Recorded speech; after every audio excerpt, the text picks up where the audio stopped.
Social Security card should have pillars down both sides that look like the pillars in front of the White House. Those pillars are made out of something called GROW, grow letters.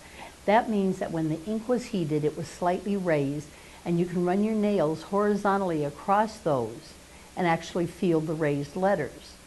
Now, the key to all of that is when you get your Social Security card, like people get their children or grandchildren's now, it says all the way around it, do not laminate. Now, if a Social Security card is that valuable, why wouldn't you laminate it? You don't laminate it because if you laminate it, you can't feel the pillars. That's one of the keys of telling if it's real.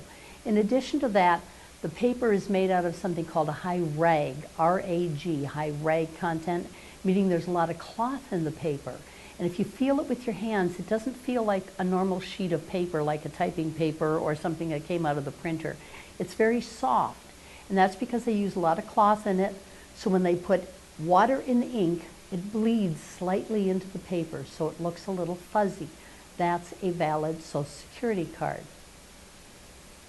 If the person is here legally and they have a valid visa that says they're here for employment, there will be arched letters over the name and the number on the Social Security card that will actually say, with authorization, Homeland Security, INS, several different wording, but it will always say authorization, and if they have a social that has that on it, they will have a visa for employment, and if they have a visa for employment, they will have a Social Security card that has wording on it.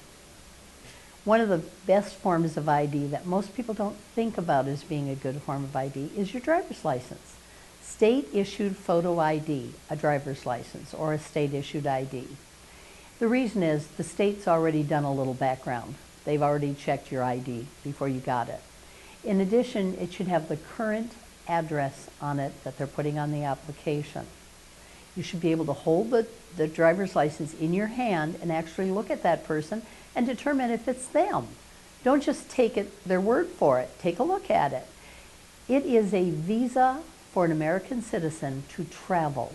It allows you to rent a car. It allows you to rent a hotel room. It allows you to get on an airplane.